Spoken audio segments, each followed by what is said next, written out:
ఈ రొయ్యల ప్రత్యేకత ఏమిటి అంటే చక్కటి క్వాలిటీ ప్రోటీన్ ఉంటుంది.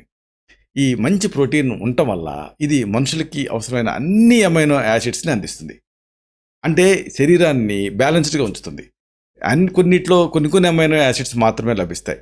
కానీ ఈ ప్రాన్స్లో రొయ్యలు అలా కాదు, అన్నీ ఉంటాయి. అది కూడా క్వాలిటీ ప్రోటీన్ అందుతుంది. కాబట్టి ప్రోటీన్ అవసరమైన వాళ్ళంతా కూడా దీన్ని తీసుకోవచ్చు. అసలు ఇక్కడ మీరు కొన్ని విషయాలు తెలుసుకోవాలి. మనిషి బరువును బట్టి వాళ్ళ ఈ ప్రోటీన్ అవసరాన్ని లెక్కిస్తూ ఉంటాం. అంటే కిలోకి 0.8 గ్రామ్స్ ప్రోటీన్ అనేది అవసరం.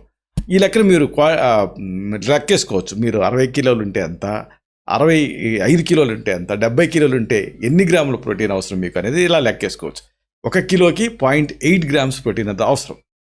అదే మీరు స్పోర్ట్స్ ఆడుతున్నారు అనుకోండి, క్రీడాకారులు అనుకోండి, అప్పుడు ఒకవేళ మీ శారీరక బరువు 1 కిలో తీసుకుంటే 1.4 గ్రామ్స్ అవసరం. అంటే కాస్త ప్రోటీన్ అనేది ఎక్కువ అవసరం. ఇది లెక్క.